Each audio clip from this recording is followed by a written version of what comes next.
প্রধানমন্ত্রী শেখ হাসিনার নির্দেশে চিকিৎসকরা মানুষের ব্রত হয়ে চিকিৎসা সেবা দিয়ে আসছেন বলে জানিয়েছেন বস্ত্র ও পাটমন্ত্রী এবং আওয়ামী লীগের প্রেসিডিয়াম সদস্য অ্যাডভোকেট জাহাঙ্গীর কবির নানক।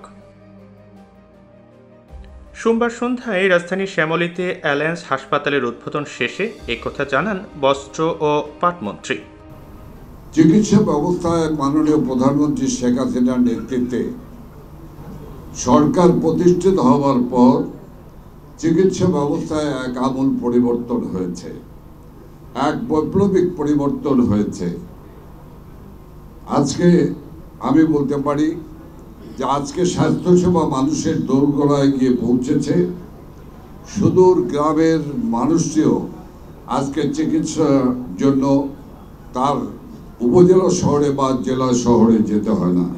আওয়ামী লীগ সরকার গঠনের পর চিকিৎসা ব্যবস্থায় এক বৈপ্লবিক পরিবর্তন ঘটেছে বলেও দাবি করেন বস্ত্র ও পাটমন্ত্রী। যে গত 3 দিন আগে আমার বরিশালের এলাকার পাশ একজন নিম্নবিত্ত এক গরিব বেচারা এসছেন চিকিৎসার জন্য নিউরো হসপিটালে। আমি ভাবলাম যে আমি না বললে তো ভর্তি হবে না। আমি টেলিফোন করলাম নিউরোর ডাইরেক্টরকে, শুনলাম উনি বললেন যে সে তো ভর্তি হয়ে গেছে, তার চিকিৎসা শুরু হয়ে গিয়েছে। কাজে এমনিভাবে এই হসপিটালগুলিতে যারা পরিচালনা করছেন এবং যারা চিকিৎসক রয়েছেন তারা মানুষের সেবায় ব্রত হয়ে শেখ হাসিনার মুখের দিকে তাকিয়ে তারা মানুষের চিকিৎসা সেবা দিয়ে যাচ্ছে। অনুষ্ঠানে বক্তব্য রাখেন মৎস্য ও প্রাণী সম্পদ মন্ত্রী বীর মুক্তিযোদ্ধা মোহাম্মদ আব্দুর রহমান।